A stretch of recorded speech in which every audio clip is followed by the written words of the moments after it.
Buenos días a todas las personas que nos acompañan. El Ministerio de Cultura y la Biblioteca Nacional de Colombia les da la bienvenida a esta sesión inaugural del 8º Congreso Nacional de Bibliotecas Públicas, Oralidades y Culturas Orales en las Bibliotecas del Sur.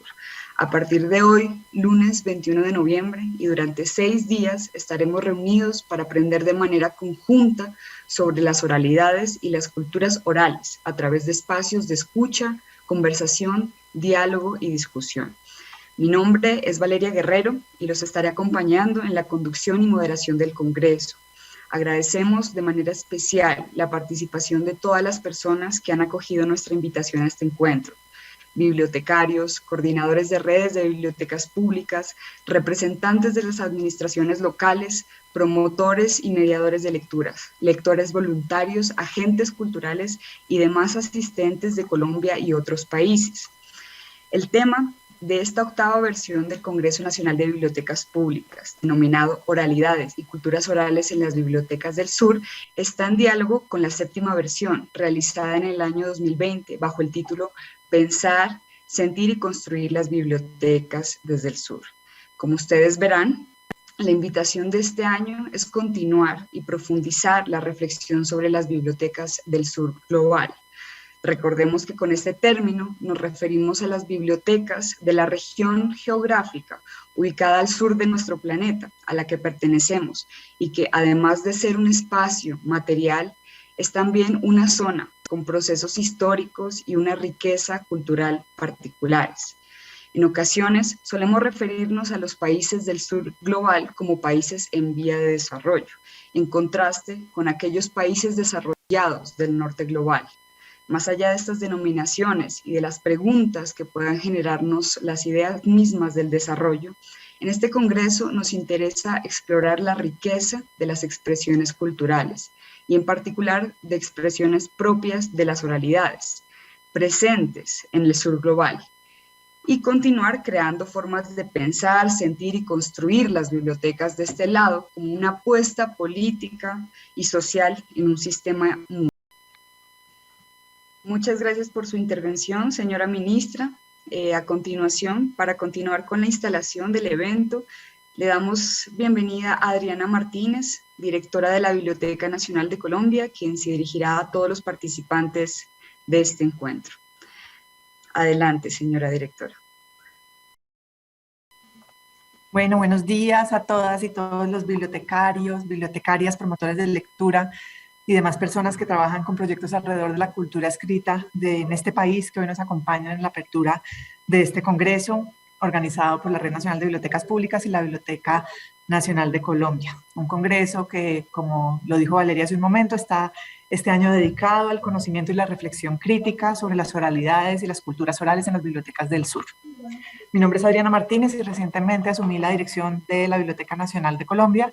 Y pues lo primero que quiero decirles es que para mí es un honor poder trabajar con todas y todos ustedes, cada una de las y los bibliotecarios públicos, populares y comunitarios de este país y promotores de lectura que han hecho de esta red nacional una verdadera juntanza cuyos esfuerzos decididos y constantes han hecho de la red un modelo a nivel latinoamericano.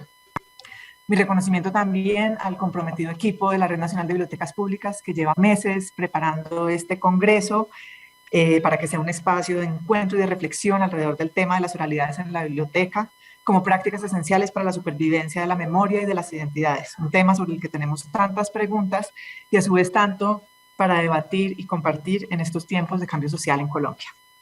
Quisiera aprovechar este primer encuentro con ustedes para compartirles algunos de los ejes de trabajo de este ministerio propuestos para este gobierno. Pienso que cada uno de estas líneas de trabajo contiene a las bibliotecas públicas, comunitarias y populares y a su labor importante en este país. El primero lo mencionó hace un momento la ministra y es la cultura de paz. Reconocemos a las bibliotecas como centros de pensamiento y de acción fundamentales para la construcción de paz, entendidas como espacios públicos en mayúsculas por excelencia para el encuentro intercultural, la conversación, el debate y la expresión, y para construir colectivamente y ejercer la verdadera democracia. En segundo lugar están las artes, las culturas y la educación para la vida. un eje que considero reconoce los procesos de educación y formación artística, cultural y de saberes en los que la cultura escrita y las oralidades son indispensables para enriquecer la vida de los territorios, reconociendo la vocación de sus comunidades con enfoque étnico y poblacional. En tercer lugar está lo que llamamos memoria viva y saberes. Aquí se busca proteger y conservar el patrimonio cultural como eje fundamental del cambio social que potencia los saberes. Y aquí, por supuesto, ocupan un lugar prioritario las oralidades, tema central de este congreso, en el que nos proponemos a lo largo de los próximos días reconocer y profundizar en su valor dentro del quehacer de las y los bibliotecarios, entendida como las expresiones del lenguaje y formas de pensamiento, de construcción de saberes, conocimientos, capaces de contribuir a la construcción de la esfera pública. El cuarto eje tiene también todo que ver con lo que ocurrirá en este congreso. Se denomina Colombia en el planeta y en el mundo.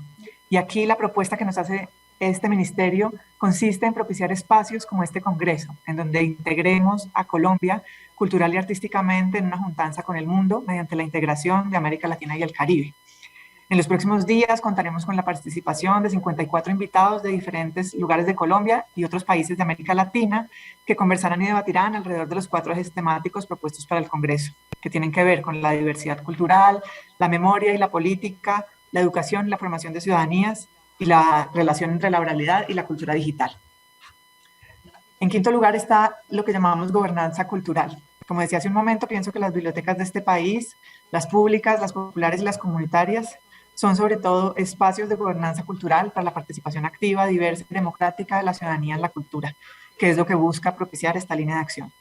Espacios como este congreso nos fortalecen como red en cuanto propician el diálogo cultural y el intercambio de saberes en torno a las oralidades y las exploran como formas de resistencia política y conservación de la memoria.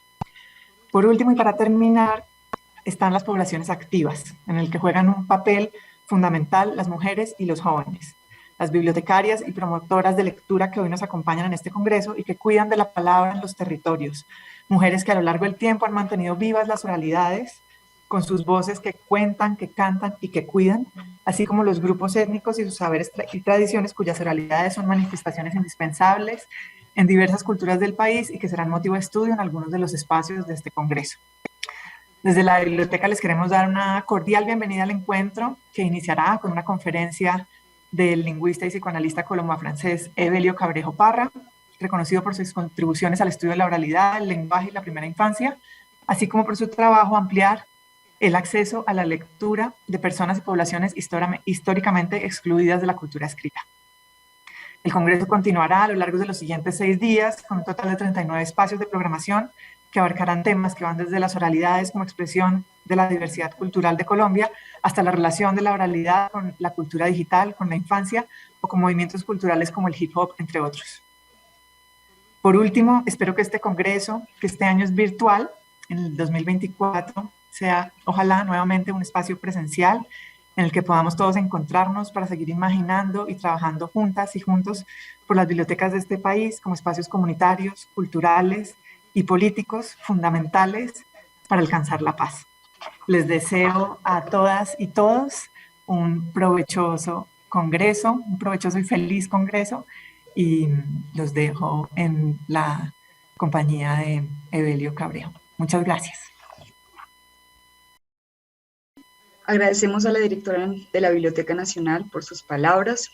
Como sugieren las palabras de instalación, tanto de la ministra como de la directora, este congreso tiene el propósito de sumar acciones a la reflexión sobre el papel fundamental de las culturas, las artes, los saberes y las memorias en la construcción de un país en paz. Un país que dialoga y construye sus horizontes de la mano de todas las personas que habitan el territorio nacional. Asimismo, busca promover el conocimiento y la reflexión crítica sobre las oralidades y las culturas orales en las bibliotecas del sur global. Para alcanzar este propósito y la reflexión crítica sobre las oralidades y las culturas orales en las bibliotecas de este sur global, hemos definido 4 ejes temáticos que se trabajarán a lo largo de esta semana. El primero es oralidades y diversidad cultural. El segundo, oralidades, memoria y política. El tercero corresponde a oralidades, educación y formación de ciudadanías. Y el cuarto, a oralidades en la cultura digital. Cada eje temático está conformado por una conferencia magistral, un panel de discusión, un conversatorio y una serie de talleres. Realizaremos durante esta semana un total de 6 conferencias, 4 paneles, 4 conversatorios y 25 talleres con la participación de 60 invitados de distintos lugares del país y del mundo. Durante el desarrollo de todos los espacios, los asistentes podrán escribir sus preguntas y comentarios en el chat. Al finalizar cada intervención se abrirá un pequeño espacio para hacer algunas de estas preguntas a los invitados y recibir sus respuestas. Los invitamos entonces a participar activamente con preguntas, comentarios y aportes para construir una reflexión colectiva. Bueno, antes de dar inicio a nuestra conferencia inaugural, queremos informarles a los asistentes que la charla titulada La oralidad en las políticas públicas de lectura, escritura, oralidad y bibliotecas, el caso de Colombia, programada para el cierre de la jornada de esta mañana, ha sido reprogramada por motivos de fuerza mayor para el cierre de este congreso. Se realizará entonces el próximo 25 de noviembre a las 2 de la tarde. En este sentido, la jornada de hoy finalizará alrededor de las 11:30 am. Agradecemos pues por su comprensión.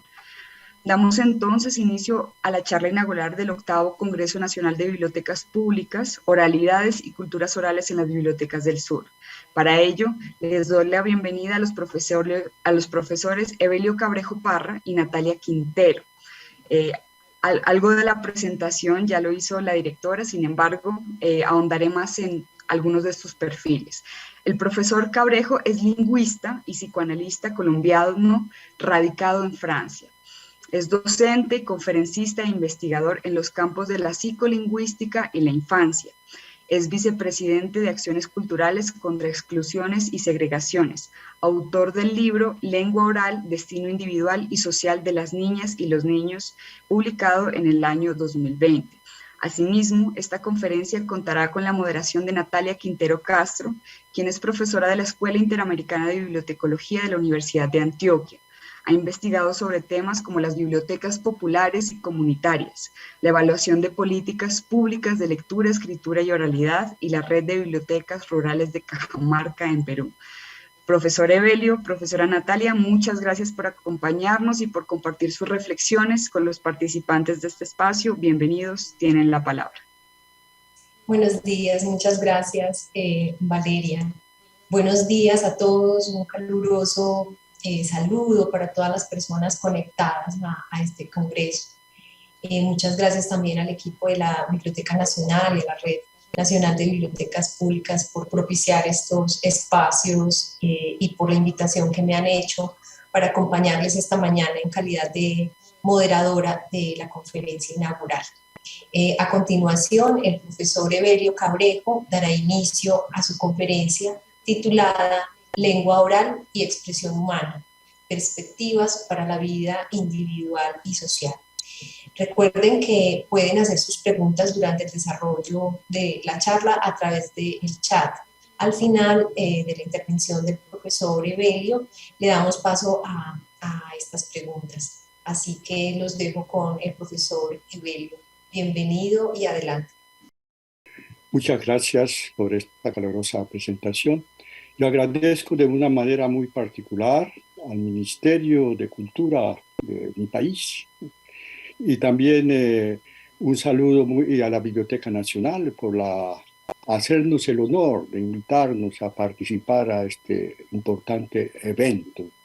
Un saludo muy especial a todos mis compatriotas que les estimo y recuerdo asiste a 10.000 kilómetros de distancia.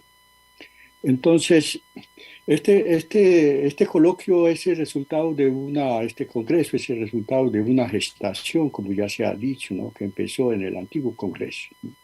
Y veo en la presentación del programa un deseo muy profundo de crear en cada biblioteca un espacio de diálogo donde lectura, escritura y oralidad están dialogando en permanencia. Esto me parece muy, muy importante, precisamente para hacer de la biblioteca un espacio de cultura, y fue muy sensible a la expresión de la señora ministra, la cultura de la paz, ¿no? Y precisamente la constitución de la lengua oral está muy ligada a las transmisiones culturales. Digamos que la lengua oral contiene la cultura y es porque la contiene que la puede transmitir, la recrea y la mantiene en vida. Como lingüista me di cuenta que la oralidad es algo que se nos escapaba a nuestro proyecto investigativo. Es por eso que hubo una serie de disciplinas que vamos a ver, a escuchar en las conferencias magistrales y también en los talleres, algo así como lo que llamamos la psicolingüística, la etnolingüística, la antropología del lenguaje. También tenemos hoy la psicolingüística e inclusive la neurolingüística cuando hay dificultades para articular la lengua oral a partir de problemas de afásicos como la afasia de Broca de Wernicke. Entonces, dado esta complejidad de la oralidad, de la cual hay muchos docentes e investigadores, colegas que nos van a hablar de esta materia tan amplia y muchos talleres en los cuales habría muchos trabajos prácticos, yo he decidido de resignarme y reducir mi reflexión a la construcción de la oralidad en la primera infancia. Es decir, que ustedes van a tratar algo que ya está constituido y yo voy a tratar que resonemos conjuntamente, que viajemos mirando con los ojos de la mente cómo es que el lenguaje se inscribe desde el nacimiento, inclusive y antes del nacimiento, en el psiquismo humano. Científicamente se ha venido avanzando desde los años 70. La revista Science publicó un artículo muy importante intitulado Speech Perception in Infants, que muestra cómo es que el bebé al nacer trata los sonidos del lenguaje. Sabemos actualmente, científicamente, que la neurofisiología de la audición empieza a construirse al cuarto mes, las células empiezan a viajar, el fetus comienza ya a recibir informaciones de la persona que lo lleva en su vientre y también va a recibir informaciones del ritmo de la marcha, del ritmo del corazón. Cuando el bebé nace ya la voz humana es una vieja historia para él y sale del vientre de la madre y se aferra a la voz de la madre que le permite distinguir la voz de la madre, la voz del padre y las demás personas que le rodean. Esta es una operación que va a permanecer durante toda la vida porque pasamos mentalmente comparando y diferenciando lo que se presenta en nuestro espíritu. Pero los bebés vienen al mundo con una sensibilidad muy grande a la oralidad. Es decir, que las modulaciones de la voz, la prosodia de la lengua y los movimientos del rostro son los primeros libros que todo ser humano empieza a leer en la cultura que lo trae al mundo. La entonación de la voz y la prosodia de la lengua dan informaciones muy precisas al bebé que le permite entrar en ese proceso misterioso de la construcción de la significación. Los bebés descubren que los sonidos que salen de la boca de las personas que lo están acompañando tienen significado, quieren decir algo, los movimientos del rostro. Por eso es tan importante, inclusive cuando se descubre que el niño tiene dificultades de audición, hablarle como si él oyera, para que este niño pueda descubrir toda la complejidad de la gramática del rostro y así empezar a entrar en ese proceso complejo de la construcción de la significación. Hoy sabemos que antes se creía que la adquisición del lenguaje empezaba con la aparición de las primeras palabras. Hoy sabemos que antes de la emergencia de la palabra hay un trabajo invisible y silencioso que prepara para ello. ¿En qué consiste ese trabajo? Precisamente la facultad del lenguaje ya es activa al nacimiento. Es decir, lo que yo estoy haciendo acá en este momento, buscando en mi léxico mental las palabras, que los adjetivos, los verbos, los sustantivos, etcétera, para unificarlas y construir mi pensamiento. La facultad del lenguaje tiene esa capacidad bien especial que consiste a unificar cosas diferentes para construir algo nuevo. Y entonces el bebé utiliza ya esta operación. ¿Qué hacemos? Alimentamos a un bebé, eso le produce efectos. lo acariciamos, le produce efectos, le hablamos, le produce efectos, los arrullos le producen efectos, las nanas le producen efectos, los cantos de cuna le producen efectos, la presencia le produce efectos, la ausencia le produce efectos, es decir, toda esa especie de música cultural en la cual está ya integrado el bebé desde el nacimiento. Pero el bebé, gracias a la facultad del lenguaje, puede unificar todo eso, ligarlo a las personas que se ocupan de él y crear así una operación extraordinaria que es la representación simbólica del otro. A partir de este momento, antes el bebé lloraba por llorar, ahora llora para llamar, incluye al otro en su llanto. Es decir, que el bebé, gracias a la facultad del lenguaje, crea el otro y se hace también existir. Hacia el cuarto mes hay una verdadera revolución, que el bebé ya es capaz de hacer esta operación de llorar para llamar al otro. Y la respuesta crea el otro, y la respuesta que él recibe de la madre o la persona que está al lado, ¿qué pasa? Aquí estoy, entonces lo reconoce como existencia. Aquí encontramos una función fundamental del lenguaje, que es un proceso de reconocimiento recíproco de psiquis a psiquis. Una vez que el bebé ha creado esta representación simbólica del otro, que debe ser, si posible, negativa, y es lo que ocurre. Los adultos que están ahí tratando de proteger, satisfacer todas las necesidades biológicas y psíquicas y culturales del bebé, y el bebé crea una representación positiva del otro. Esto hace que el bebé va a crear otra operación que se encaja en la primera, y es que va a poder convocar al otro.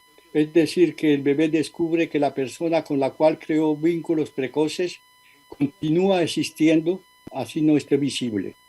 Y entonces lo convoca mentalmente para hacerse autoacompañar. Y esto es, en todas las culturas existe esa literatura infantil que acompaña al bebé en la construcción de esta operación extraordinaria.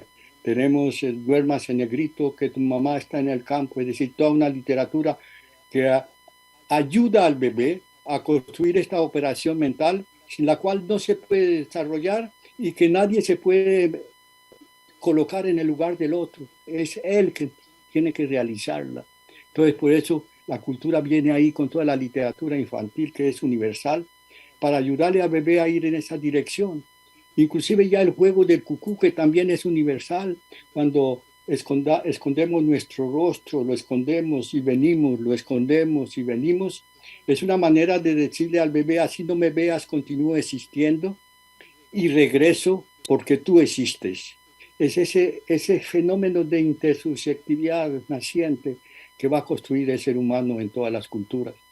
Y es así que durante los 4 primeros meses, al nacer el bebé no habla, pero escucha. Y escuchar quiere decir que hay un sujeto vivo dentro de la caja corporal que quiere construir significado, que quiere comprender.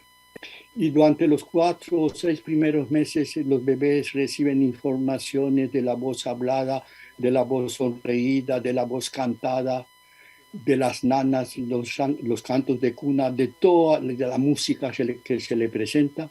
El ser humano tiene una capacidad extraordinaria de encarnar, poner en su cuerpo, incorporar, interiorizar todas esas prácticas culturales. Y es así que a partir del 6º mes, más o menos, el bebé comienza a ejercer lentamente como sujeto enunciador bajo la forma del balbuceo. Balbucear quiere decir que se ha oído hablar a alguien. Balbucear se empieza a construir su propia voz en eco con las voces que se han escuchado. En el balbuceo ya se sabe a qué lengua pertenece el bebé, si es francés, chino, japonés, si es español, ¿no? Y hay una música que se está interiorizando.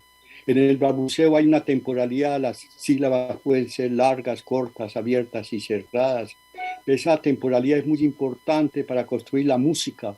La música la música en general y la música del lenguaje dialogan desde las primeras edades, por eso también hay que darle música a los bebés. Y aquí vemos que al mismo tiempo que el bebé construye su voz, la lengua empieza a instalarse en la psique del bebé. Inclusive la poesía también ya está contenida en ese momento, la iteración de las primeras sílabas, ta, ta, ta, es decir, después vamos a decir, los pollitos dicen pío, pío, pío cuando tienen hambre y cuando tienen frío. Y tenemos el pío y el frío que dialogan dentro de este pequeño poema infantil y es una manera de integrar el balbuceo dentro de la estructura de la lengua, que hay una especie de eco de de las sílabas. Todo esto ya está, es el ritmo que va a dar el ritmo poético y el ritmo de la música. Todo esto ya se está conociendo de una manera interesante y se ve cómo los bebés necesitan de todos estos elementos para construirse psíquicamente y socialmente.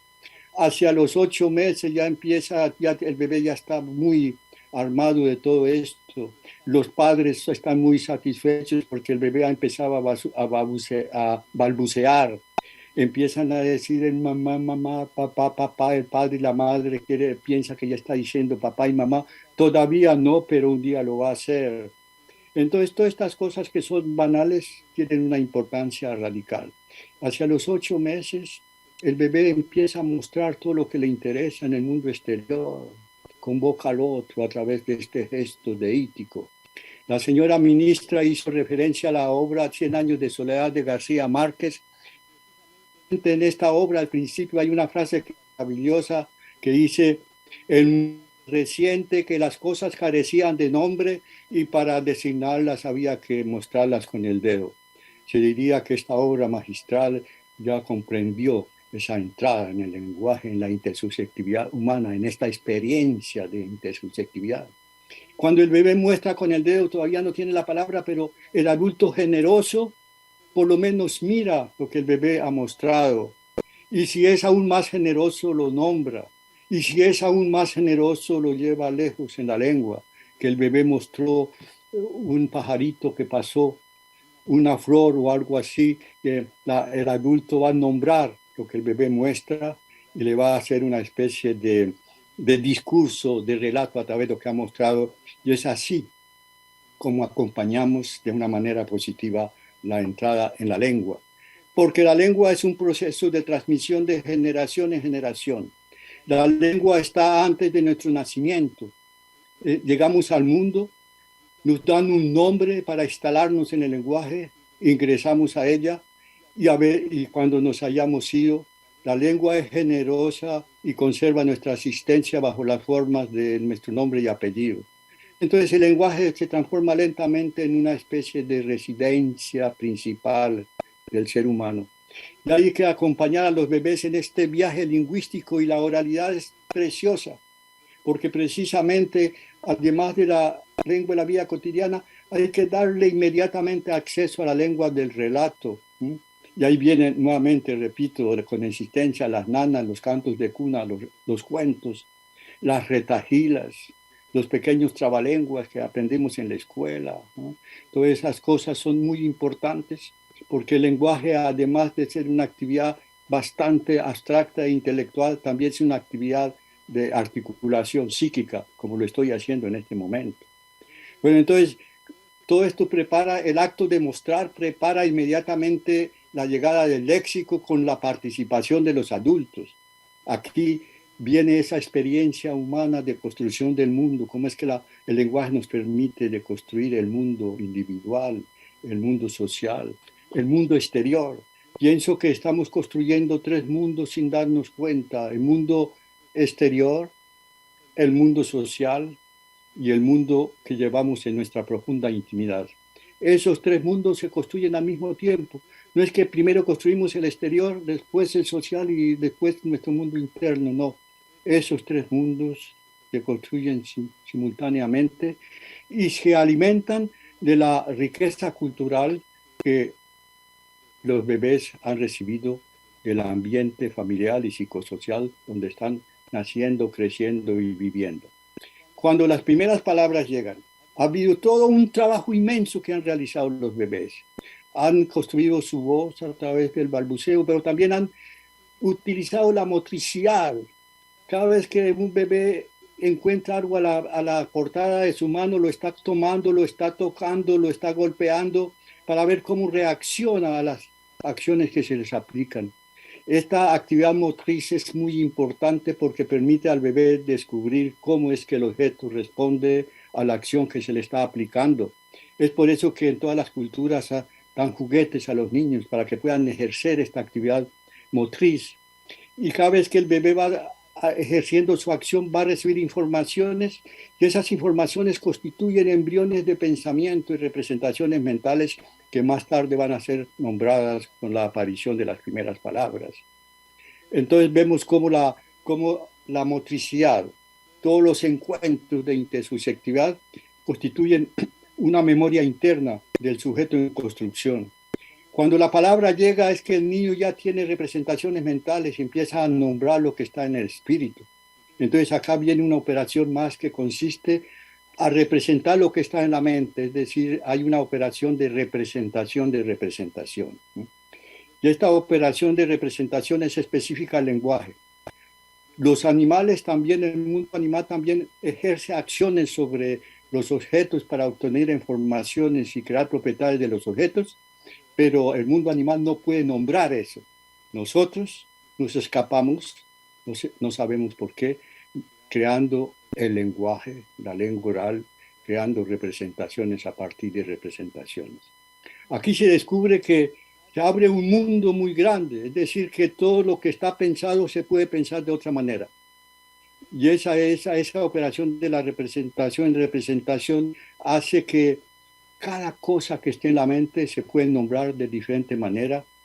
Y yo pienso que las 5.000 o 7.000 lenguas que existen en el mundo realizan eso, poder nombrar musicalmente de otra manera lo que está representado en la mente. Y es por eso que podemos traducir de una lengua a otra. Es por eso que la lengua de señas se puede traducir en lengua oral y la lengua oral en lenguas de señas, porque más allá de la sonoridad del lenguaje y del movimiento de las manos, se esconden una serie de operaciones mentales que hacen parte de nuestra especie humana. Entonces esas operaciones mentales son invisibles, se ponen en escena y gracias a la puesta en escena entonces podemos extraer, los bebés pueden extraer en qué consiste y construirlas interiormente. Es un problema muy complejo, pero sabemos que eso existe y que debemos alimentar esa capacidad natural que tienen los bebés de este trabajo de construcción de representaciones mentales y de extraer de puestas en escenas culturales algo que ellos van a utilizar sin que nos demos cuenta para su propia construcción. Entonces, esta es, una vez que el niño está nombrando lo que tiene en su espíritu, está viajando a través de las palabras se transforman en un juego mental para significar lo que ocurre en el mundo interior. El bebé se transforma está poniendo en escena, ya cuando mostró algo con el dedo, pone en escena algo que pasó por su mente y a partir de ese momento se transforma como una especie de cineasta, es decir, que la palabra es el teatro universal que nos permite de significar lo que ocurre en el mundo invisible de nuestra mente. Y acá se puede construir relatos, y los relatos pueden ser muy variados. Los relatos pueden ser a través de la lengua oral, naturalmente, pero puede ser a través del cine mudo, del cine hablado, a través de la danza, a través de la fotografía, a través de la música, e inclusive a través de nuestros sufrimientos psicosomáticos. Es decir, estamos siempre tratando de construir un relato para dirigirnos sea al otro exterior o al otro interior para podernos hablar a nosotros mismos. Y aquí está esta alteridad profunda del lenguaje. Es decir, que el hecho de haber construido una voz en eco con las voces que hemos escuchado, entonces se crea esa posibilidad de que hay un otro simbólico que hace parte de nuestra construcción psíquica. Y es así que todo ser humano puede inclusive hablarle a los demás, pero también hablarse a sí mismo. Esta operación de poder hablarse a sí mismo no es frecuentemente tratada por la lingüística ni la psicolingüística, pero es una operación fundamental. Sin ella no sabríamos qué podríamos hacer. Ese lenguaje se transforma lentamente en un compañero interno. cuando las dificultades de la vida son insoportables, lanzamos este diálogo interior para estar más en resonancia con todo lo que ocurre en el mundo exterior, en el mundo social y dentro de nuestro propio mundo interno. Entonces, este viaje a través del lenguaje y la oralidad es lo que constituye un sujeto. Yo diría que la oralidad hace parte de nuestro ser. Todos, no repetí la invitación que ya se repitió varias veces del Congreso, cómo el Congreso está articulado, todas las temáticas y cómo este texto que ustedes elaboraron muestra un trabajo muy, muy grande para preparar este encuentro y pienso que es un documento ya de alto valor y que todos los participantes lo deban leer, porque, bueno, con este congreso el Ministerio de Cultura y la Biblioteca Nacional de Colombia ratifica su interés por abrir espacios de encuentro y formación para bibliotecarios y otros agentes de la biblioteca, la lectura, la escritura, la oralidad del país. El congreso será una oportunidad pertinente para potenciar la reflexión bibliotecaria alrededor de las oralidades, un tema de particular relevancia para el reconocimiento e integración de la diversidad cultural del país y la región y de las formas de pensar, saber, conocer, actuar y relacionarnos.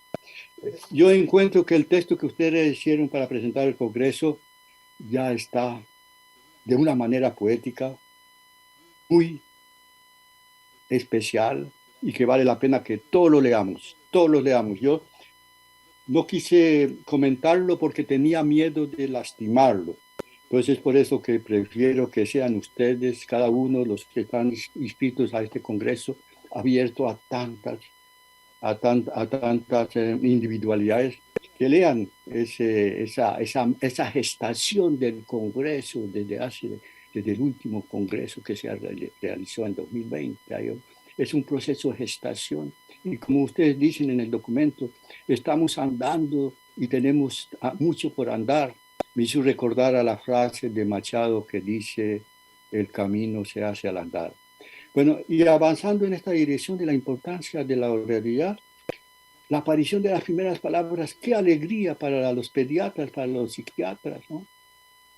Y hacia los 2 y 3 años aparecen los enunciados con varias palabras, pero me di cuenta que esos enunciados en la oralidad del lenguaje aparecen bajo la forma de la negación en las lenguas, que el bebé empieza a decir, papá no está, mamá pati, si algo se cae por tierra y no lo encuentra y dice, uta no está, ¿no? Si termina de consumir su juguito de naranja, dice, no hay más, ¿no? Esos pequeños enunciados es una nueva operación que viene a incrustarse en la mente humana, es decir, que el ser humano, gracias al lenguaje, puede nombrar la ausencia. Antes mostraba la presencia de algo, pero eso de mostrar ya es una presencia psíquica, y ahora a través del lenguaje puede nombrar lo que está ausente. Aquí viene la literatura. Gracias al lenguaje, el ser humano puede hacer existir lo que no existe, puede hacer transformar las representaciones mentales. Todo se puede representar de otra manera, la ciencia inclusive, todo lo que llega a la mente puede ser pensado de maneras diferentes.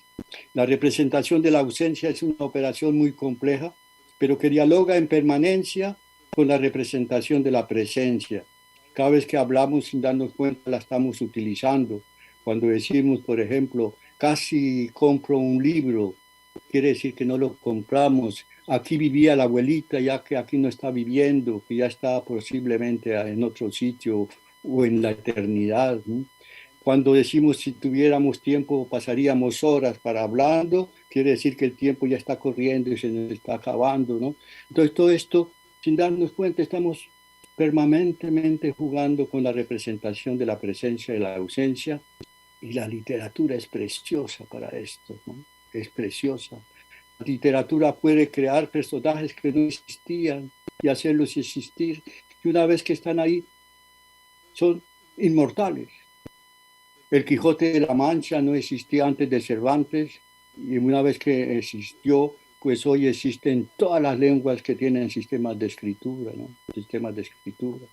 Entonces, ese personaje, y la literatura es eso, y los niños comprenden rápidamente, hay que leerles textos de alta calidad, poéticos, literarios, porque el lenguaje es tan complejo y la lengua oral es, nadie puede decir que ya terminó con la lengua oral. La lengua oral da la posibilidad de un trabajo que nunca termina. Entonces, hay que llevar lejos a los niños en ese viaje a través de la lengua oral, porque es en ella que está su destino individual y social, ¿no? Entonces, me parece que las bibliotecas, abriendo espacios a la oralidad, en cada biblioteca, como lo estamos haciendo acá en estas tierras, se crea un espacio de lectura en alta voz para que las familias puedan venir y leer historias a los niños, ¿no?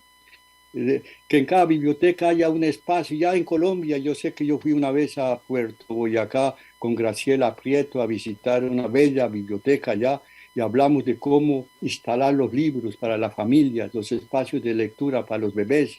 Ha habido sitios acá en Europa que las bibliotecas habían sido desérticas y una vez que las familias han descubierto la importancia de la lectura en alta voz para sus hijos, los bebés y las familias se han apoderado de la biblioteca, ha tenido que organizarse de otra manera. Hace unos años hubo un encuentro en Cali que invitaron a representantes de Barcelona, de México, para crear el mobiliario y las bibliotecas. Y recuerdo que en esa ocasión yo tomé la palabra en nombre de los bebés para decirle a los bibliotecarios cómo deberían estar organizados los libros. Libros a la portada del niño que puede gatear y que ve una carátula que le interesa y que vaya a tomarla. Y acá en Francia tenemos procesos de lectura en alta voz en las bibliotecas, donde cuando el niño se manifiesta un interés por un libro, hay una lectora que toma ese libro y lo lee. Y leyendo ese libro, inmediatamente las familias descubren que los bebés se interesan mucho a ese tipo de literatura. Y las familias empiezan a preguntar, pero ¿dónde puedo conseguir ese libro? Hay niño que quiere llevarse el libro para la casa. Hay libros que suscitan peleas, que lo quieren todos, ¿no? Todas estas cosas que son prácticas banales muestran ese interés, como se va a ver en los talleres, una vez que alguien se pone a compartir la literatura, la música, el baile, la arcilla con los niños, inmediatamente ellos entran en ese proceso de cooperación, de actividad compartida. Que eso ya viene desde lejos, hacia el cuarto mes aparece la visión conjunta, que el niño puede mirar lo que uno le está mostrando. Aparece también la función icónica, es que el niño puede diferenciar entre la imagen y la referencia de la imagen, que el caballo, la foto del caballo no es el caballo en realidad, pero que hay una cierta relación. Todas estas cosas ya permiten, hay que alimentar la visión conjunta. La visión conjunta es poder mirar al principio la misma cosa siendo diferentes y lentamente se va transformando en atención conjunta, es decir, ir hacia una especie de creación común de pensamiento y a llegar a una especie de copensamiento, es decir, poder pensar en la misma dirección. Eso se construye de esta manera. Es muy importante para la transmisión de la cultura. Somos diferentes, tenemos ideas diferentes, pero la visión conjunta, el copensamiento, la visión abstracta crea puntos de referencia que nos permiten, así seamos diferentes, mirar más o menos en la misma dirección. Esta es una cultura, ¿no? Y la cultura no es un saber para dominar al otro, la cultura es un saber para hacer que la vida individual y social sea posible, y si posible que él sea interesante. Entonces, la literatura, la lectura en alta voz, ¿sí?, es un dispositivo necesario para los niños antes de ir a la escuela, ¿sí?, porque esto les permite descubrir muchas cosas, descubrir la belleza de la lengua, que la lengua de la vida cotidiana tiene una música, pero la lengua contenida en la literatura, en los cuentos, es otra música. Y entonces es la lengua que van a encontrar más tarde en los libros. Y al mismo tiempo los niños descubren que en el sistema de escritura hay una lengua, hay una voz silenciosa que el lector reconstruye con su voz. miran al lector y miran a la página, como que están completamente admirados que hay algo, una voz, que hay voz que está ahí. Entonces el niño va a descubrir y que finalmente descubre lo que es el origen y la relación con la oralidad de todo sistema de escritura. Es que la escritura es una prolongación de la lengua oral. ¿No? Y la escritura es una creación cultural. Conocemos varios sistemas de escritura y cada uno es prolongación de la lengua oral. Y la escritura permitió que la humanidad, de conservar y transmitir lo que la humanidad ha pensado e imaginado a través del tiempo y del espacio. Y todos los sistemas de escritura conservan unas huellas del sujeto hablante, huellas bajo la forma de pensamiento que el acto de lectura pone en movimiento. Pues aquí vemos que el bebé puede pensar a través de lo que es pensado en los libros. Los bebés descubren que hay pensamiento en los libros. Recientemente había un niño que decía, cuando yo escucho historias, pienso que los libros piensan. Son experiencias muy especiales, muy particulares. También había otro niño en nuestras prácticas acá que decía, yo ya sé leer, porque leer es tomar las palabras que están en la página y meterlas en la boca. Y escribir es tomar las palabras que están en la boca para ponerlas en la página. Estas cositas muestran que los niños están descubriendo la función de la escritura.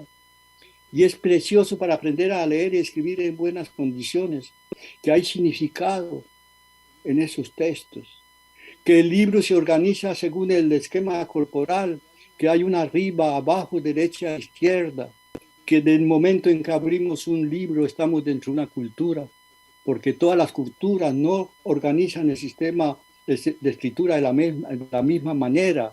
Si estamos acá, leemos en una dirección. Si estamos en Arabia Saudita, invertimos el movimiento de la lectura. Si estamos en el Japón o en China, de arriba hacia abajo. La lectura en alta voz con los niños les permite descubrir todo esto y que es un diálogo con el esquema corporal. Es decir, que el esquema corporal dialoga con el libro, ¿no? Arriba, abajo.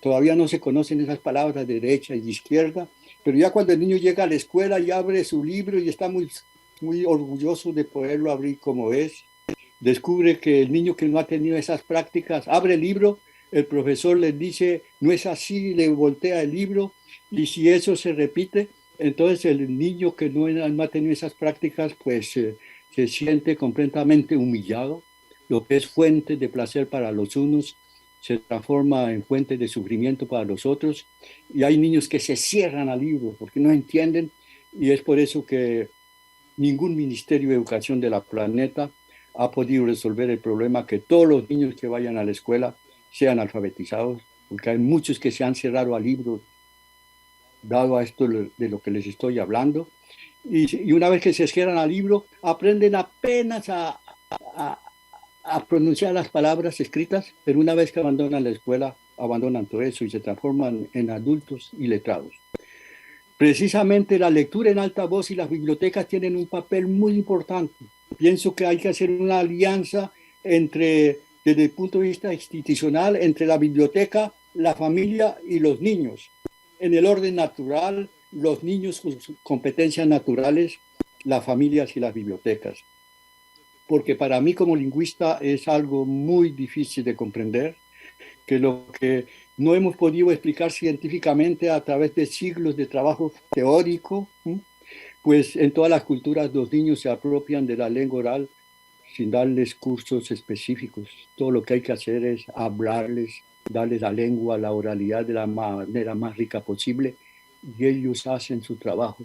Hay que enseñarles a leer y a escribir, pero prácticamente la lengua oral no se enseña, ella se transmite. Y transmitirla de la manera más rica posible. Entonces, todo esto hace que si la biblioteca crea espacios de lectura, espacios de oralidad dentro de ella misma, hay familias que no pueden comprar los libros, pero una vez que descubren que hay un espacio en la biblioteca, se apoderan de la biblioteca. Esas experiencias que hay en Medellín, en la Comuna 13, en la Fundación El Ratón, todas esas cosas, Fundación El Ratón, vemos cómo las familias han descubierto esa facilidad y esa humanidad que se encuentra en la biblioteca, donde no se da nada y se puede recibir mucho. Ya la formación de los bibliotecarios está evolucionando para hacer disfrutar de la riqueza de la biblioteca a todos los medios sociales, inclusive a las personas que no saben leer y escribir, que a veces van a preguntar por libros de imágenes, como ellos dicen, ¿no? Que son los libros ilustrados, sin texto. De esos libros ilustrados, como el Chigüiro en Colombia, permite a los niños de crear tantos discursos, léxico y tal cosa, naturalmente en compañía con los adultos. Siempre nos hemos dado cuenta que el triángulo adulto, niño, libro es algo fundamental. Es por ese triángulo que entra el mundo exterior. Al principio la comunicación con el bebé era de frente a frente, pero en un momento dado ya esto se acaba, hay que ir a mirar otra cosa que no es ni tú ni yo, y entonces el libro permanece crear ese triángulo a través del cual el mundo exterior empieza a construirse, y también el mundo social y el propio mundo interno, porque los libros, el álbum, por ejemplo, contiene muchas imágenes que da un léxico mental, nos da la forma del objeto. Aristóteles decía que la forma era el alma del objeto, ¿no? Y entonces, y también en esos libros se encuentra que hay todo lo que está relacionado con la construcción social, que está el papá, la mamá, el pequeño tigre, el conflicto entre los animales, da informaciones sobre ese sufrimiento de la intersubjetividad interna del niño. Entonces, una vez que el ser humano ha construido la representación simbólica del otro, toda nuestra vida es una dialéctica entre el otro interno y los otros reales que encontraremos durante nuestra vida. Y el otro sí, es gracias al otro que existe el amor, que existe el odio, que existe el sentimiento de soledad, que existe esa necesidad de reconocimiento perpetua que tenemos que hacer intersocialmente. Entonces toda la vida humana es en esa dialéctica, ¿no? Y la literatura habla de eso, naturalmente. La oralidad, no hay una cultura donde estos temas no existan, porque esto hace parte de toda construcción psíquica, ¿sí? El amor, el odio, sentimientos de abandono, necesidad de ser reconocidos, ¿no? Eso hace parte de nuestro mundo invisible. Entonces, y todo esto a veces crea sufrimiento social, ¿no? Entonces, por eso la literatura es preciosa, porque ella habla de amor, de odio, de abandono, de vida y de muerte, ¿no? Yo, hacia los 2 años, cuando aparece la representación de la ausencia, me di cuenta que la literatura era muy importante, porque al mismo tiempo que el bebé puede nombrar lo que no está visible, lo que está ausente, crear, imaginar, ¿no?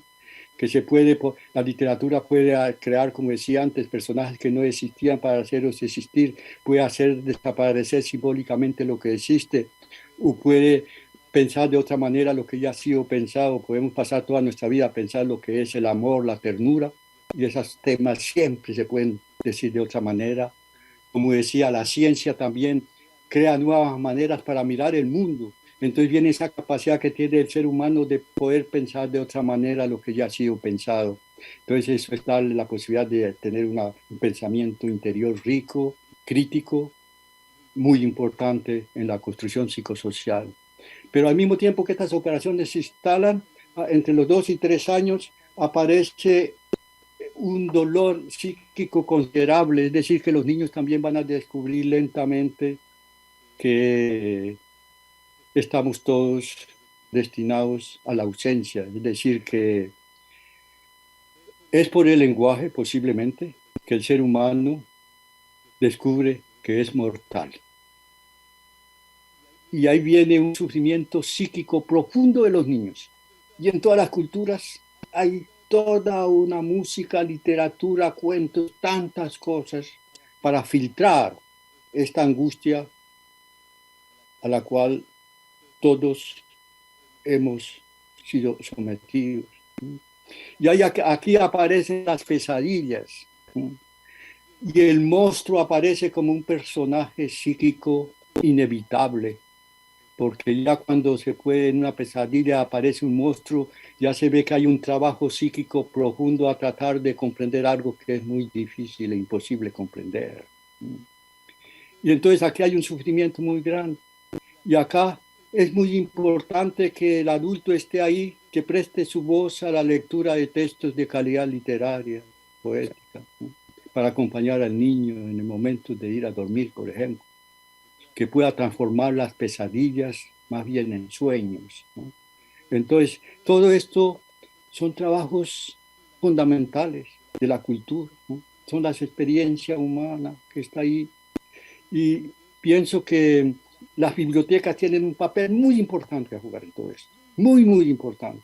Es decir, que cada uno de nosotros está a la búsqueda de espejos verbales. Es decir, que cuando leemos un libro y encontramos una frase que nos gusta, a veces decimos, ay, está tan bella que como que ella traduce lo que yo soy. Necesitamos de esas frases, ¿no? Para podernos acompañar, ¿no? Los bellos libros, los cuentos, cada uno escogemos cuentos diferentes, libros diferentes, pero estamos a la búsqueda de espejos verbales en los cuales nos podamos mirar y soportar la dureza de la vida. ¿Sí? Porque pienso que todo ser humano, desde el nacimiento hasta el último momento, está escribiendo lo que yo llamo un libro psíquico. Es decir, en ese libro psíquico escribimos todo lo que recibimos a través de las informaciones sensoriales, de todo lo que el mundo exterior nos enseña a través de nuestros sentidos, todas las experiencias de la intersubjetividad, todo lo que hemos vivido en compañía de los demás, y también todo lo que sufrimos al interior de nosotros mismos. Entonces, en ese libro psíquico está lleno de la memoria, que es una memoria que nos queda incompleta, son nuestros hijos que la van a completar, y nosotros llevamos las memorias de nuestros abuelos, esos abuelos que yo tuve una abuela que me contó muchas historias, las recuerdo todos los días, conté esas historias a mis hijos. Entonces, esa transmisión de generación en generación, para crear un hilo de ilusión de inmortalidad, es necesario para que la vida no sea relativamente agradable. Entonces, ese libro psíquico, ese libro que podamos tomar en las manos, que contiene toda la cultura del mundo, a veces nos permite leer lo que no podemos leer directamente de nuestro mundo interno. Cada uno de nosotros tiene un inconsciente. Para ser sujetos relativamente interesantes hemos tenido que reprimir muchas cosas, y lo que está reprimido no desaparece y está pidiendo de salir, pero la responsabilidad social nos hace que tenemos que filtrar, y la cultura es precisamente un filtro de las pulsiones humanas. La cultura para construir la paz, ¿no? Eso me parece que es una cosa, una expresión muy bella, ¿no? La cultura es un filtro para hacer que la vida individual y social, repito, sea posible. Y este sufrimiento del psiquismo humano, en todo psiquismo humano hay cosas muy bellas, muy recuerdos extraordinarios, la memoria de nuestros antepasados, la memoria de nuestra infancia. Entonces la literatura a veces nos permite ligar esa memoria infantil con la vida de adultos, porque a veces, por las circunstancias fortuitas de la vida, nuestro infantil está desconectado de nuestra vida cotidiana adulta. Tenemos interés de crear un diálogo con nuestro infantil. El trabajo que hacemos con los niños nos permiten al mismo tiempo de despertar el niño que duerme al interior de nosotros mismos. Eso es, acompañamos a los niños en su construcción psicosocial, pero al mismo tiempo ellos nos hacen un regalo de permitirnos de dialogar con nuestro propio infantil, que a veces está desconectado en nuestra organización interna. Tener una conexión del infantil al adulto es una experiencia interna que vale la pena de vivir. Entonces vemos cómo la oralidad, la biblioteca, todo eso, darle la posibilidad, porque la construcción psíquica, una vez que se ha comenzado, nunca se cierra. Todos los participantes a este congreso quieren aprender algo, es decir, que el psiquismo está siempre construyéndose, construyéndose, construyéndose. Y la literatura, los libros son preciosos para poder vivir experiencias humanas que a veces no están a nuestro alcance en la vida cotidiana y los libros las pueden realizar. Pienso que el tiempo está avanzando, entonces quiero leer un pequeño texto que está contenido en el libro que fue citado ahí, Lengua oral, dos puntos, destino individual y social de las niñas y los niños.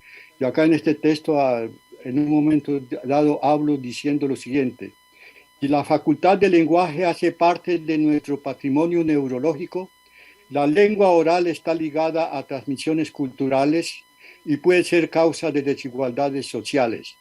La riqueza de la tradición oral y escrita contenida en las lenguas permite luchar contra esta injusticia. Padres, profesionales de primera infancia, bibliotecas, responsables de programas de educación inicial deben facilitar lo más rápido posible el acceso a la lengua del relato. Contar historias y leer en voz alta textos de alta calidad literaria y poética facilita la apropiación de la lengua, alimenta la capacidad de pensar, da alas a la imaginación y prepara placenteramente el aprendizaje de la lectura y la escritura. Los niños privados de tales posibilidades no tendrán el mismo devenir individual y social respecto a aquellos que tuvieron la fortuna de recibir un rico y variado patrimonio lingüístico durante la primera infancia. La relación temprana con la lengua oral permanece y será fuente de múltiples posibilidades durante toda la vida. Hacemos una pausa, si hay preguntas. ¿Estamos dentro del tiempo? Sí, profesor. Evelio, muchísimas gracias. Estamos muy bien con el tiempo, apenas son las 11:10, está perfecto. Bueno, muchas gracias, profesor Evelio, por tan rica exposición. Mientras le damos paso a las preguntas, aquí hay unos saludos. Dicen, bueno, nosotros saludamos a los bibliotecarios de más de 50 municipios del país que han dejado pues comentarios en el chat. Bibliotecarios y bibliotecarias, por ejemplo, de Popayán, de Tolima, de Casanare, de Boyacá, su tierra natal, de Huila, de Bogotá, La Calera, Antioquia, Bolívar, Magdalena, La Guajira, Valle del Cauca, Sucre, Santander, wow, Caquetá, Pichada, Cundinamarca, Meta y todos los que se conectan con nosotros también desde el Perú. También están para Aldo, que nos dice: saludos cordiales desde la biblioteca del municipio de Polo Nuevo, Atlántico. El maestro Evelio es un referente, es uno de los procesos que hacemos desde acá. Excelente, y qué bien su participación. Bueno, también hay participación de bibliotecarios del Caribe, del Putumayo. Bueno, agradecemos sus saludos y sus interacciones a través de nuestro chat. Sus palabras hacen que nuestro encuentro sea más cercano. Bueno, profesor, yo creo, mientras se animan a hacerle las preguntas, usted nos ha dado un recuento muy interesante a través de sus palabras tan llenas de corazón y de canto y de música, de una sintonía muy profunda con esa construcción de subjetiva e intersubjetiva de esa psiquis humana y de la oralidad. Usted menciona que la lengua oral perdón, contiene la cultura y la recrea y la mantiene viva. Y también nos habla de la construcción de la oralidad en la primera infancia.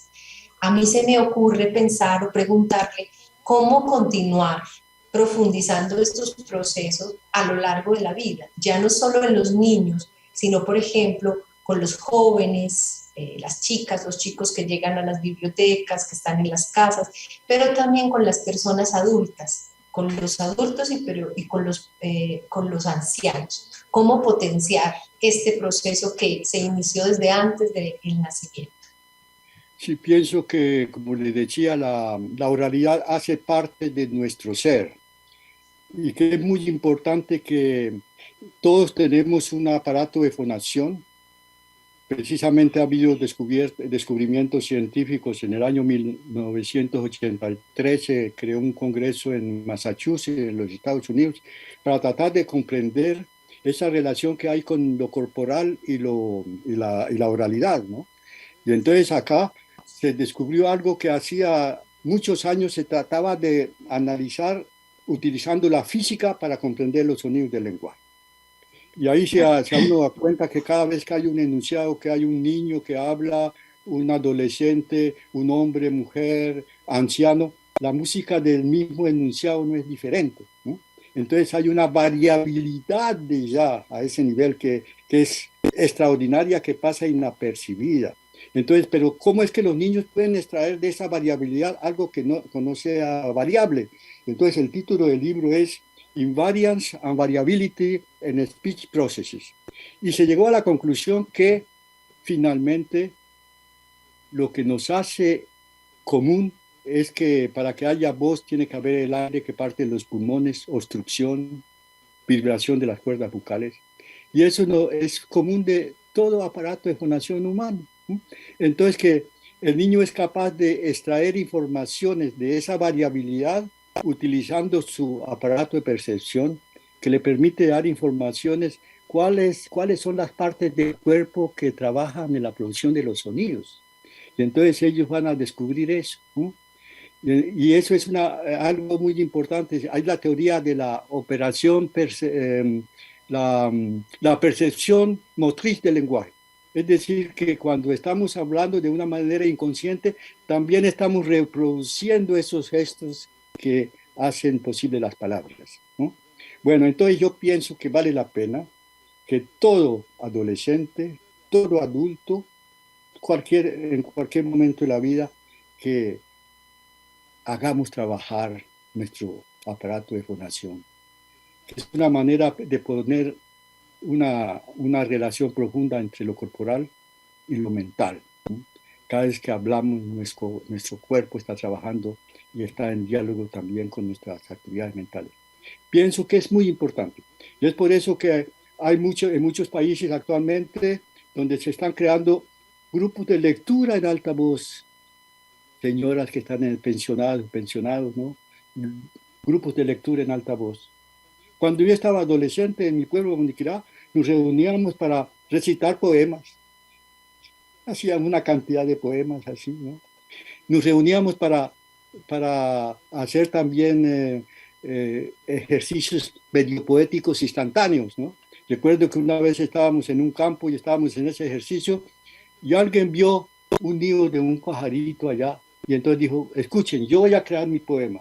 Y empezó a decir, pajarito, pajarito, pajarito, ¿por qué no quitáis el nido? ¿Acaso estáis culeco? ¿Acaso no habéis ponido? Bellísima esa pronunciación relajada y que da la poesía, porque si se hubiera dicho puesto, pues la poesía no hubiera estado ahí. Bueno, entonces, esa oralidad hay que darle vida, ¿no? Que contar historias es una cosa muy importante.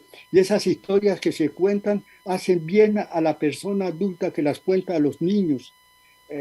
Toda la música, yo sé que en Boyacá, por ejemplo, el carranguero, que yo lo escucho acá con mucha frecuencia, porque habla del boyaco de Boyacá utilizando ese léxico tan popular, pero con una poesía extraordinaria, todo eso. Y escuchando esas canciones como que yo voy a mi infancia, ¿sí?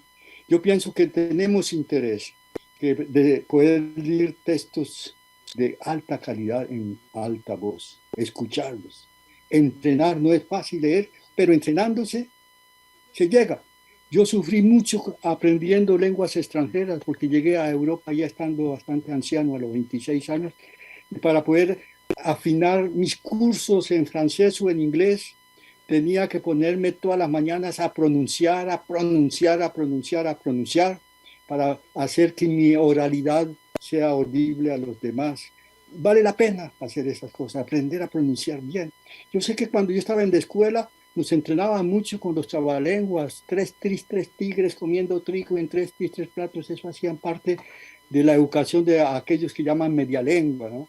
Es muy importante dar esa articulación clara, es decir, que utilizar nuestro aparato de fonación, nuestra música corporal, para darle a la oralidad una belleza de escucha.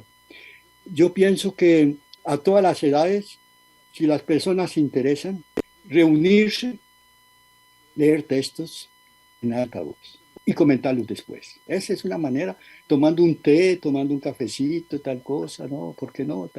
Eso es posible, ¿no? Y ahí empieza a aparecer algo que uno no ha pensado, es decir, ese amor al bello encuentro de las palabras, ¿no?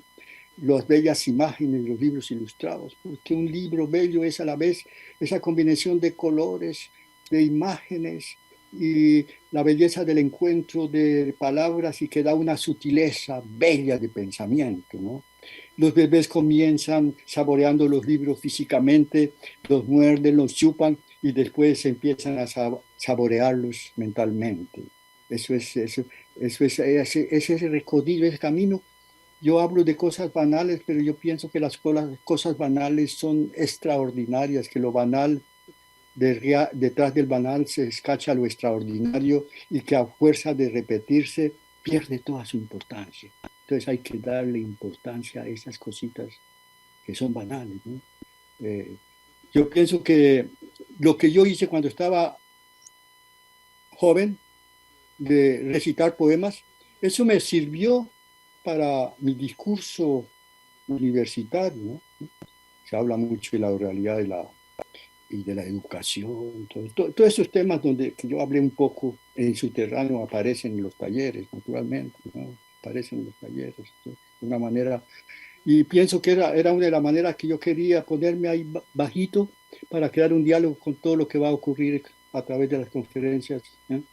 Y las lenguas indígenas para mí son un tesoro.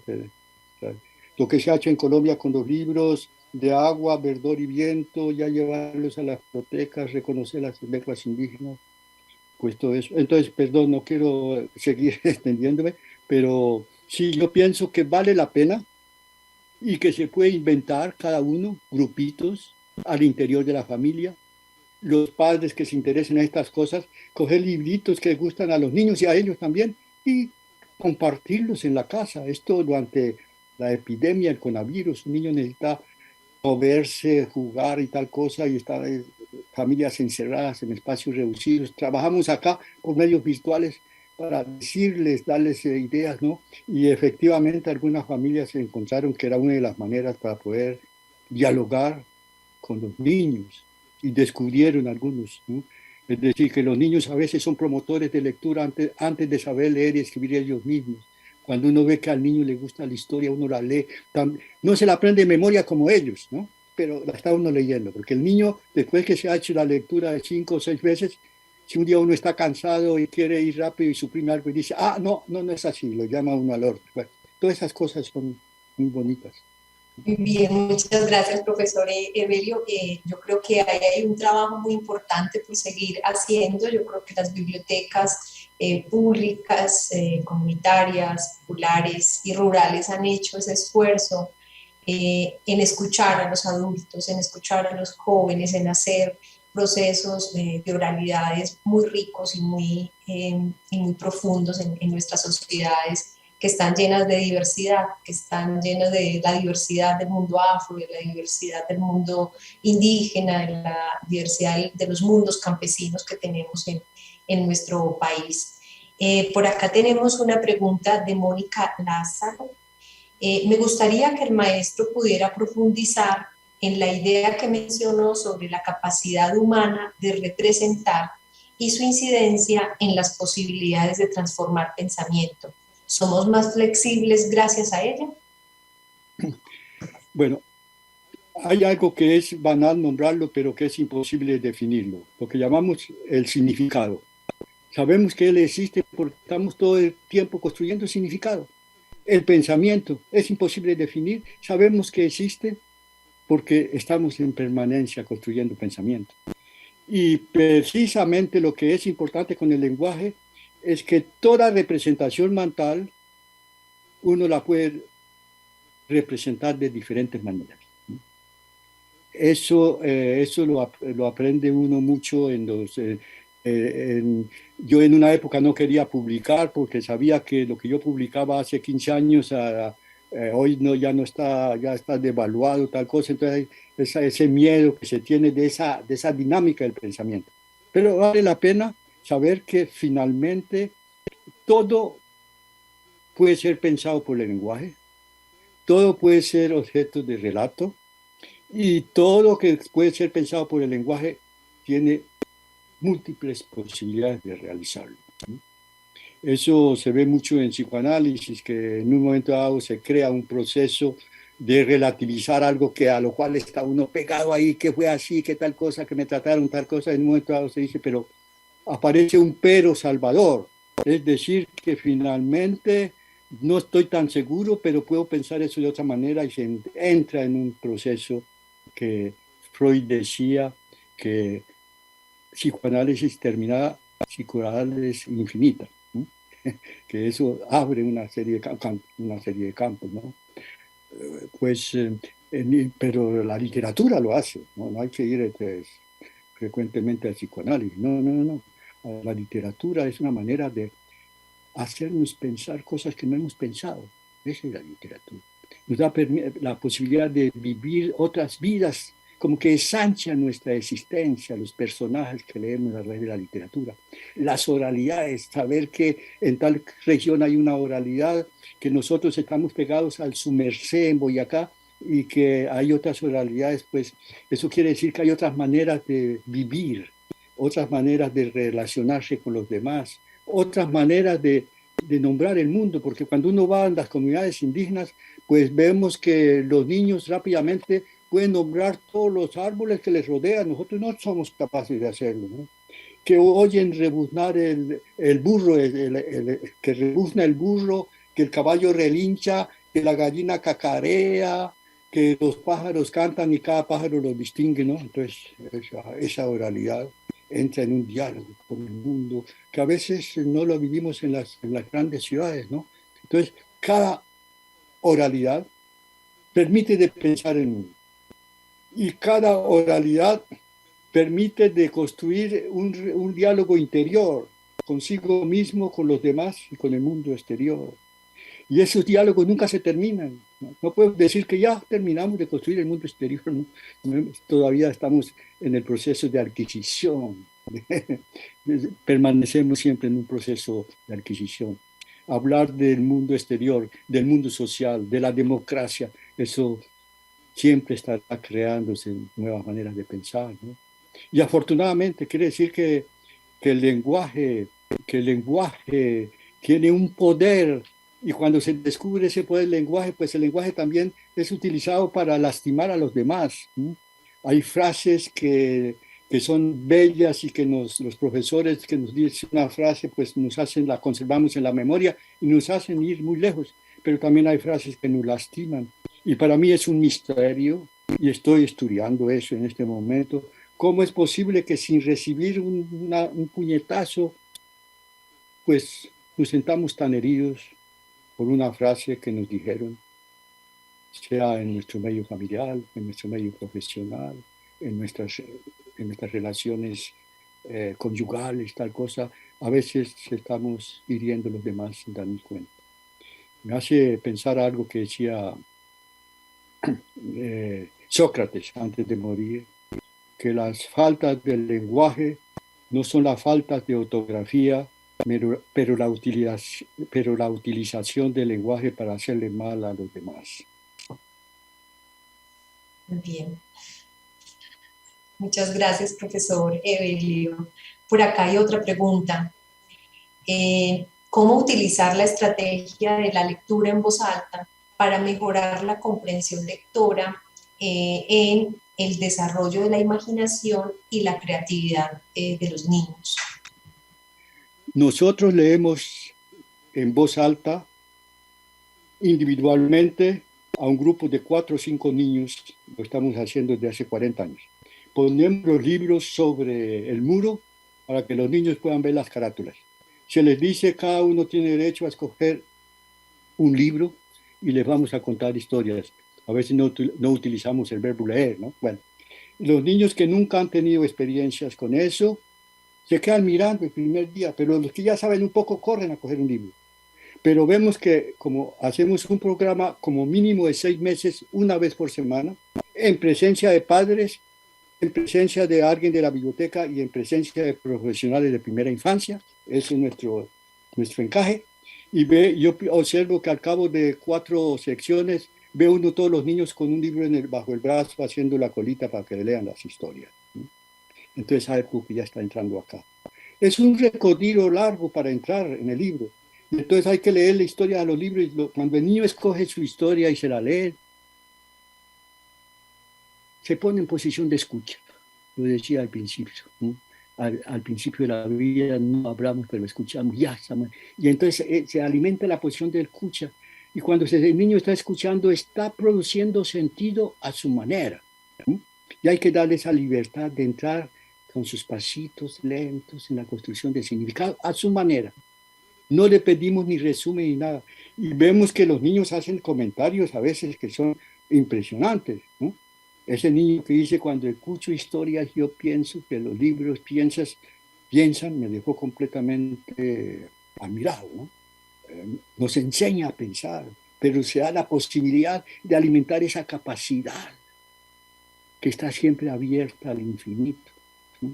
Entonces la lectura en alta voz de libros variados, de cuentos, toda esa cosa, hace pensar cosas que nunca se han pensado. Eso alimenta naturalmente la capacidad de pensar de una manera natural y simple finalmente, ¿no? Y después el niño se apropia del libro y se transforma en lector, ya es largo, más tarde, ¿no? Ya cuando se le lee historias a un niño y descubre que muchas palabras que ha escuchado en la vida cotidiana que él conoce están también en el libro, ese es un descubrimiento que vale la pena de vivir. Quiere decir que algo que está en la mente ya está en el libro y el libro comienza a hacerse una parte del sujeto. Sí, comienza a ser parte de su libro psíquico, ese libro que cogemos en las manos, ¿no? Yo pienso que tenemos interés en tratar de pensar lo que es un libro psíquico, donde está toda nuestra experiencia ahí, y que los libros que cogemos en las manos dialogan con nuestro libro psíquico, y que a veces nos permiten de leer indirectamente lo que no podemos decirnos por las represiones ligadas a nuestras represiones inconscientes, ¿no? Bueno, entonces, pienso que la mejor manera es de leer, escuchar leer, es como la música. La música, cuando escuchamos la música, no quiere decir que todos la escuchemos de la misma manera. El bienestar psíquico interno no es el mismo, pero hay un bienestar psíquico que se multiplica según las susceptibilidades. Entonces yo pienso que la lectura en alta voz puede aportar muchas cosas, porque finalmente en las lenguas de culturas orales todo se pasa por la oralidad, ¿no? La oralidad está ahí, y también nosotros, lo que estamos haciendo acá. Sin la oralidad no podríamos hacer esto. Muy bien, profesor, muchísimas gracias por sus respuestas. Bueno, el tiempo también se nos ha agotado, así que le agradecemos, profesor, por la conferencia, por los aportes que nos ha dado para comprender cómo la lengua oral contiene, recrea y mantiene la cultura. Nos ha enseñado también, entre muchas cosas, la lengua oral como una capacidad humana que implica ese proceso mental fundamental, ese proceso de producción de sentido. Y también el hecho de valorar las oralidades para escuchar la voz del otro. Profesor, muchísimas gracias, y a todas las personas que se conectaron y que participaron con sus preguntas, comentarios y saludos. Bueno, muy buen resto de día y muchas gracias. Nuevamente terminaré diciendo que agradezco esta invitación, ¿no? Agradezco nuevamente el Ministerio de Cultura, Biblioteca Nacional y todos los organizadores de este ejemplo, porque les digo, estoy en admiración con esa madurez que se ha gestado para organizar este congreso, ¿no? Y agradezco naturalmente a Natalia de haberme acompañado en esta aventura, ¿no? Y bueno, es un tema tan complejo que podríamos pasar horas y horas. Uno trata de dar pequeñitos embriones de esa complejidad, ¿no? pero es un mundo bello, poético, y vale la pena tratar de ir más, andar cada vez más en esa dirección de la oralidad. Y como la oralidad dialoga corporal e intelectualmente con el ser hablante. Repetiría una frase que aprendí hace muchos años leyendo a Cicerón en latín, una obra que se intitula Ars Oratore, el acto de la elocuencia. Y Cicerón decía, el habla es el movimiento del alma cuando el hombre habla. Voilà, esa es el habla es el movimiento. Qué bonito. Muchas gracias, profesor. Le doy paso entonces a Valeria para terminar este segmento de la mañana. Muchísimas gracias. Vale, muchas gracias a ambos por acompañarnos en la apertura de este congreso. Esta ha sido una conferencia que ha profundizado de manera muy interesante y también poética en la importancia de la oralidad en la construcción del sujeto, desde la primera infancia, pero también en la intersubjetividad, ¿no? Es decir, en la configuración de nuestra relación con lo que nos rodea y con los otros, su relato del mundo y su experiencia en el mismo. Como escuchamos, estamos expuestos a lecturas y escrituras en la oralidad, incluso antes de nacer, como dice el profesor, en el vientre, en la transmisión intergeneracional, y esto abre unas posibilidades muy interesantes en el trabajo que hacen nuestros asistentes, en los espacios bibliotecarios y en el trabajo con las comunidades. Entonces, gracias por este aporte, Evelio, Natalia, por acompañarnos. Y antes del cierre de esta jornada, quería hacer algunos anuncios. A los asistentes les informamos pues que el certificado de participación del evento será emitido en una asistencia mínima del 75% de las actividades programadas. Asimismo, les comentamos que en caso de no poder visualizar en vivo algunas de nuestras actividades, cuentan con la posibilidad de verlas en nuestra plataforma virtual a partir del día siguiente a la finalización del evento, es decir, desde el domingo 27 de noviembre hasta el sábado 3 de diciembre. Con la conferencia inaugural del primer día terminamos esta apertura del 8º Congreso Nacional de Bibliotecas Públicas. Los esperamos mañana, el 22 de noviembre, a partir de las 9 de la mañana, para dar inicio a nuestro primer eje temático, denominado Oralidades y Diversidad Cultural. En la conferencia magistral, las oralidades como expresión de la diversidad cultural, tendremos a Adrián Farid Freja, de la OS, profesor e investigador de la Universidad Pedagógica y Tecnológica de Colombia. Les agradecemos su asistencia y que tengan un buen día y nos encontramos mañana.